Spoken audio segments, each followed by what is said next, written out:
Parang may yelo ba?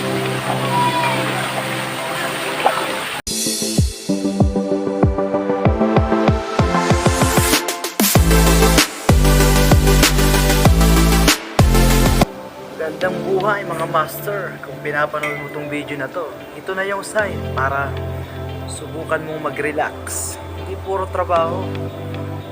Humanap ka ng oras para i-treat mo yung sarili mo. Dito tayo ngayon sa pinagpatungkol sa Montalban Rizal o Rodriguez Rizal.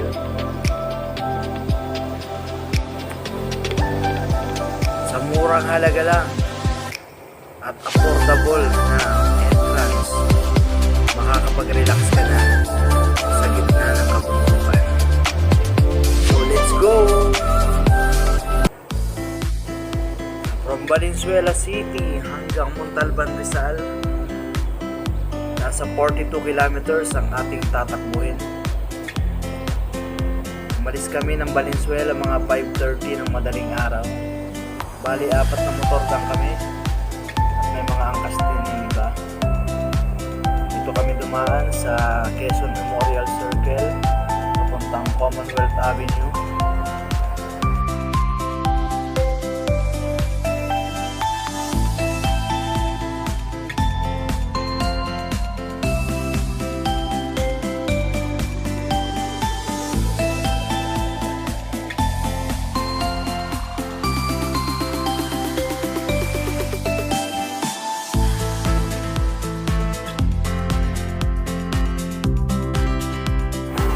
Yan, tinatahak natin ngayon ang kahabaan ng Commonwealth Avenue. Dito tayo ngayon sa motorcycle lane. Ito yung karaniwang pinatutupad ngayon dito sa Commonwealth Avenue. Dapat ang mga motorsiklo ay sa motorcycle lane lang dadaan. Pag hindi ka dumaan dyan, sigurado ang enforcer huhulihin ka. Pero marami rin pasaway dito, no? Yung mga hindi motorcycle, marami pa rin dumadaan dito sa motorcycle lane. So dapat hulihin din yan ng mga MMDA, ng mga nagbabantay dito dahil unang-una is pang motor nga yan eh. Ang kukulit nyo eh. Hindi yan pang 4 wheels. Pang motor yan mga brad. Gunggong! Barinig kita sa mukha!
Pagkalagpas mo pa lang ng Payatas, ramdam mo na yung malamig na klima dito sa Montalban Rizal.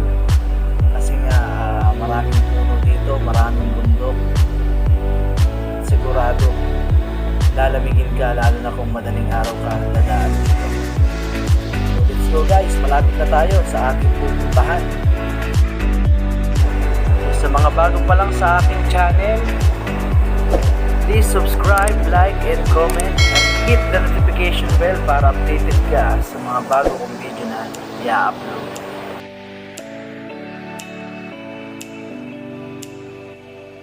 A few moments later. Yun, good morning mga master. Ride muna tayo ngayon. Happy Monday sa lahat. So wala kami Sunday ride kasi ang aming rest day is Monday na. Dito kami ngayon sa Rodriguez Rizal. At pinuntahan namin yung nakatagong paliguan dito sa bayan na to. Ang Pinagpatong Fall. Yan. Medyo mahirap yung daan bago kami nakarating dito kasi hindi pintado. Bali, puro bato. Kaya napalaban talaga yung mga motor namin. Bali, 4 na motor lang kami. Tapos may mga angkas. Isa lang yung walang angkas. Yan. Dadaan tayo dito sa Hanging Bridge. Kulay na kawayan. No? Ayan. May mga naliligo na ron. Mga bata. So, hindi ngayon crowded kasi ano lang ngayon Monday ngayon. So may mga pasok ng iba sa trabaho, may mga pasok sa school. So, ayan, malamig ang lugar na to. Medyo umuga yung tulay Pwesto muna kami sa cottage. Bali yung parking fee pala dito is 20 pesos. Tapos yung entrance fee dito sa pinaka resort is 30 pesos. Ayun enjoy yung mga bata.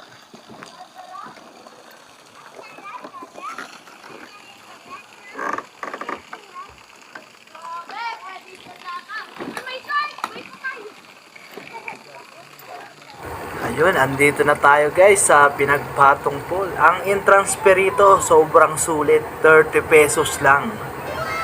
Tapos kumuha kami ng cottage worth 500 pesos. Sa halagang 500 pesos, nasa 10 person ang pwede mag-occupy doon sa cottage na aming nakuha. So 8 lang kami, so ayos na ayos na. Doon na makarating ang aming cottage. Siyempre nagpahinga muna kami. Tapos inihanda na namin ang aming aalmusalin. Ayan guys. Dito sa lugar na to is walang signal. Malayo sa bayan. Kaya talagang probinsya ang dating natin. Ayan, nakahanda ang ating pagkain. Kaya ano pang hinihintay natin? Chibuga na!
Ayan, at pagtapos namin kumain, ayan na.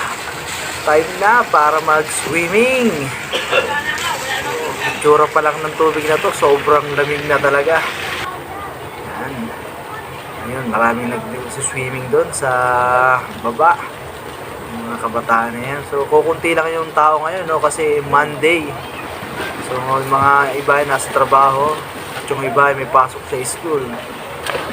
So, kami naman, ang pinaka-rest day namin is Monday. Kaya Monday kami nakapasyal dito. Pero okay na rin yun. Kasi nga, hindi crowded. Siyempre, sa gilid-gilid. So, ito na. Tara nang mag-swimming. Kung may gilid, baka punta ko sa malalim. Pag walang hawakan.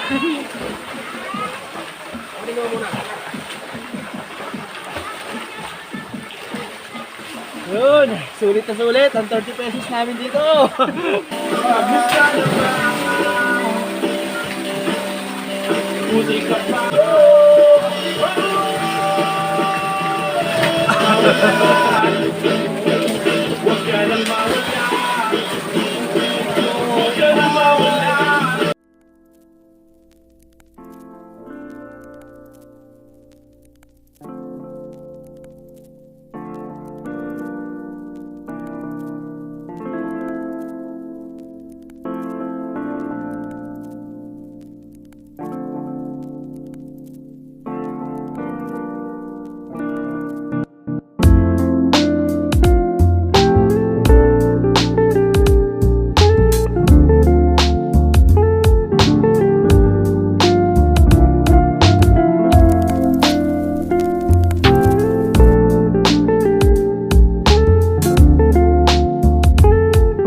Parang may yelo ba?